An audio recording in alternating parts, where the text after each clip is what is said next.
Hello అండి, నేను meal maker fry చేసి చూపించబోతున్నాను. చాలా టేస్టీగా ఉంటుంది. ఎలా చేయాలో చేసి చూపించబోతున్నాను.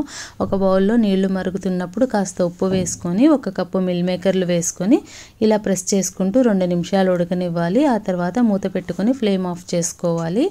ఒక వెడల్పాటి బౌల్లో ఇదంతా కూడా షిఫ్ట్ చేసుకొని చల్లటి నీళ్ళతో 2-3 సార్లు వాష్ చేసుకొని ఇలా మిల్ మేకర్లు పిండుకొని ఒక ప్యాన్లోకి తీసుకుందాము.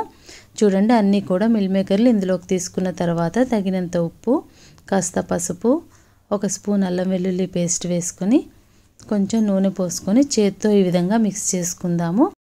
చేతులతో ఇలా ప్రాపర్గా మిక్స్ చేసుకొని మూత పెట్టుకుందామండి. ఇప్పుడు ఫ్లేమ్ ఆన్ చేసుకొని ఒక 2 నిమిషాలు పొయ్యి మీద పెట్టుకుందాము. ఆ తర్వాత మూత ఓపెన్ చేసి మిక్స్ చేసుకొని మరొకసారి మూత పెట్టుకుందాము 1 నిమిషం వరకు. 1 నిమిషం తర్వాత నీళ్ళన్నీ చూడండి ఎలా ఊరినాయో. ఇప్పుడు మూత పెట్టకుండా నీళ్ళన్నీ ఎగిరే వరకు మిక్స్ చేసుకొని ఇంకొక 2-3 స్పూన్ల వరకు ఆయిల్ వేసి ఒక ఉల్లిపాయ వేసుకున్నాను.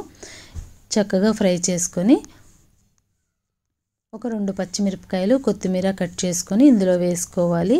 ఇది చక్కగా ప్రాపర్గా మనం తిప్పుకుంటూ మిక్స్ చేసుకుంటే చాలా టేస్ట్గా చక్కగా క్రంచీగా వేగుతాయండి. 1 స్పూన్ కారం వేసుకొని మిక్స్ చేసుకుందాము. కొంచెం గరం మసాలా స్ప్రింకిల్ చేసుకుందాము. కారం కానీ గరం మసాలా మీ టేస్ట్కి తగ్గట్లు వేసుకొని మూత పెట్టండి 1 నిమిషం.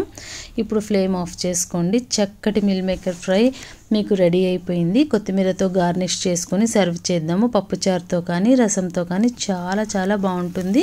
Thanks for watching.